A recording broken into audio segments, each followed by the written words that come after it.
त्रिदिवसीय विराट कृषि मेला इस पावन धरती पर आयोजित हो रहा है। भारत रत्न पूर्व प्रधानमंत्री स्वर्गीय अटल बिहारी वाजपेयी जी की स्मृति में यह 3 दिवसीय विराट कृषि मेला 25 दिसंबर से यहां पर आयोजित हो रहा है। आज दूसरा दिन है। जो भी अतिथिगण माता बहनें इस पंडाल में उपस्थित है, आपका हृदय से अभिनंदन और स्वागत करता हूं। अगली प्रस्तुति मैं ब्रज की ओर चलूं। जिस धरती में हम पैदा हुए हैं वो ब्रज की पावन माटी है, जिसको देश और विदेश के लोग पूजने आते हैं। हमारे बीच बहुत ही उच्च कोटि के विद्वान, जिन्हें महारत हासिल है वक्ता के रूप में, प्रवक्ता के रूप में, आदरणीय डॉक्टर राजेश जी पाराशर हमारे मध्य पांडाल में उपस्थित हो गए हैं। आपका बहुत बहुत पांडाल में उपस्थित हो गई है। और डीडी साहब ने काफी देर से हमारा उत्साहवर्धन यहां पर किया है। मैं सभी कृषि परिवार का हृदय से अभिनंदन और स्वागत करता हूं और चलता हूं। अभी आप गणेश भगवान और भोलेनाथ की प्रस्तुति सुन रहे थे। अब मैं आपका ध्यान ब्रज की ओर ले चल रहा हूं।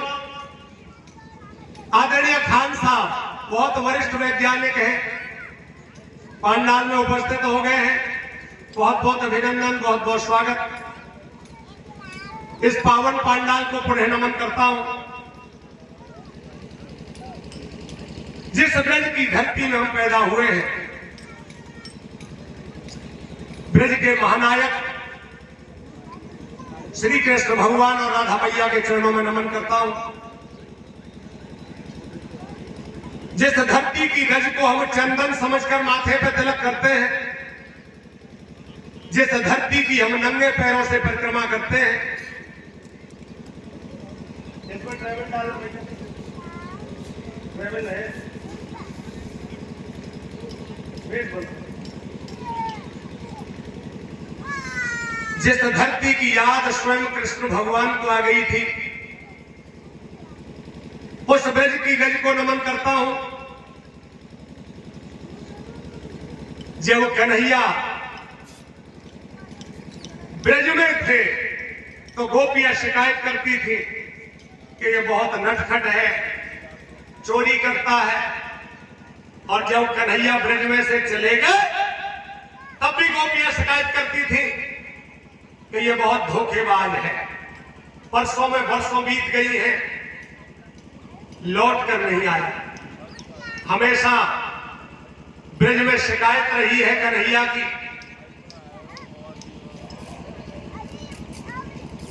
तो मैं ब्रज की तरफ आपका ध्यान ले चल रहा हूं। जिस धरती को देश विदेश पूजने आते हैं, उस धरती की तरफ ले चल रहा हूं। जब कन्हैया ब्रज की याद करके रो रहे थे, उद्धव जी आए। उद्धव ने कहा, प्रभु मैं अभी जाता हूं, उन ब्रजवासियों को ब्रह्म ज्ञान का उपदेश दे दूंगा, गोपी आपको भूल जाएंगी। कन्हैया समझ गए कि उद्धव को अभिमान हो गया है। उन्होंने कहा, चले जाइए ब्रज में, ब्रह्म ज्ञान का उपदेश दे दो।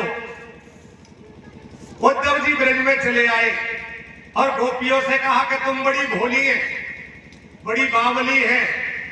कन्हैया कोई साधारण व्यक्ति नहीं है, अलग है, अद्वैत है, अविनाशी है, निर्गुण है, निराकार है। वो आपको ऐसे नहीं मिलेगा। आप योग साधना में लीन हो जाओ, तब वो कन्हैया आपको मिलेगा। जब ये ब्रह्म ज्ञान गोपियों ने सुना, गोपियों ने कहा, उद्धव हमारे पास तो एक ही मन था, वो कन्हैया के साथ चला गया, अब हमारे पास दूसरा मन नहीं है, इस ब्रह्म ज्ञान को कहां रखें। गोपियों ने उद्धव का ब्रह्म ज्ञान नकार दिया और कह रही है गोपियां उद्धव से, मैं आपको ब्रज की तरफ ले चल रहा हूं। हेलो हेलो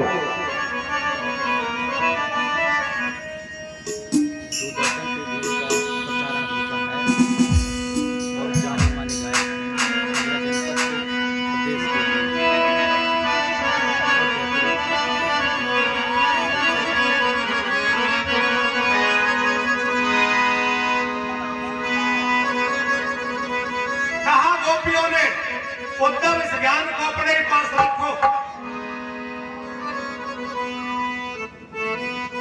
मन तो कन्हैया के साथ चला गया, कह रही है गोपियां। हेलो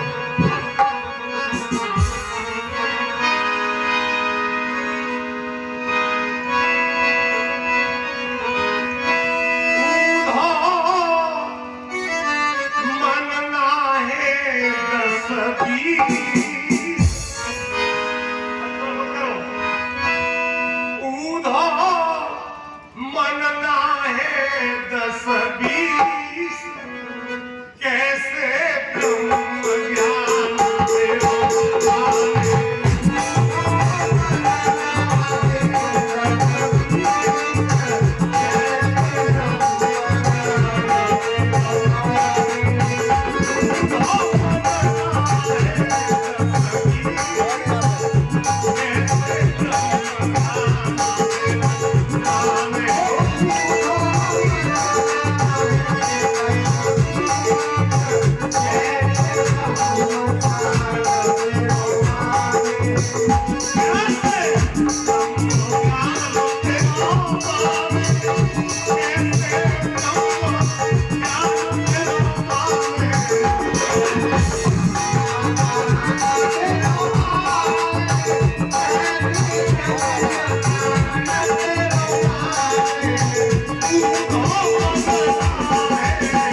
उद्धव का ज्ञान नकार दिया। गोपियां कह रही है उद्धव इस ज्ञान को ले जाओ।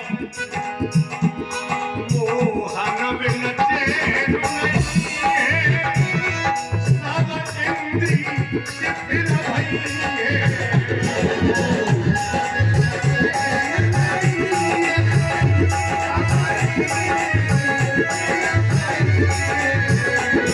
कान्हा बिन चैन नहीं है, सब इंद्री शिथिल भई है।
उद्धव के ज्ञान को भी नकार दिया।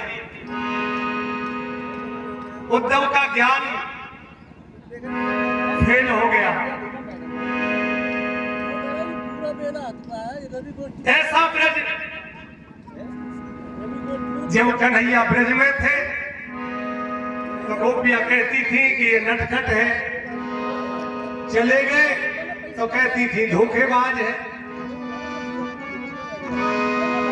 जिस ब्रज में हम पैदा हुए हैं, गौरव और गर्व की बात है। रसखान जी की 4 पंक्तियां इशारा कर रही है, किसी भी योनि में जन्म मिले लेकिन ब्रज की धरती में मिले। ये रसखान जी ने लिखा कि मानुष हो तो वही रसखान, बसो ब्रज गोकुल गाम के द्वार। जो पशु हो तो कहा पशु मेरो, चरो नित नंद की धेनु मझार। जो खग हो तो बसेरो करो, मिलकालिंदी कूल कदम्ब की डारन। और पाहन हो तो वही गिर को, जो धयो कर छत्र पुरंदर धारण। ऐसी धरती रसखान जी लिख रहे हैं कि मुझे मनुष्य बनाया जाए तो मुझे गोकुल गांव में ब्रज में बनाया जाए, पशु बनाया जाए तो मैं ब्रज की झाड़ियों में चरूं, पक्षी बनाया जाए तो मैं ब्रज के कदमों पर किलोल करूं, और यदि पत्थर भी बनाया जाए तो गोवर्धन पर्वत का पत्थर बनाया जाए जिसे कन्हैया ने अपनी उंगली पर उठाया था। ये ब्रज की महिमा है। मैं आपको ले चल रहा हूं उस कन्हैया की, और उनका श्रृंगार वर्णन एक कवि ने किया है। कैसे है कन्हैया? Hello hello hello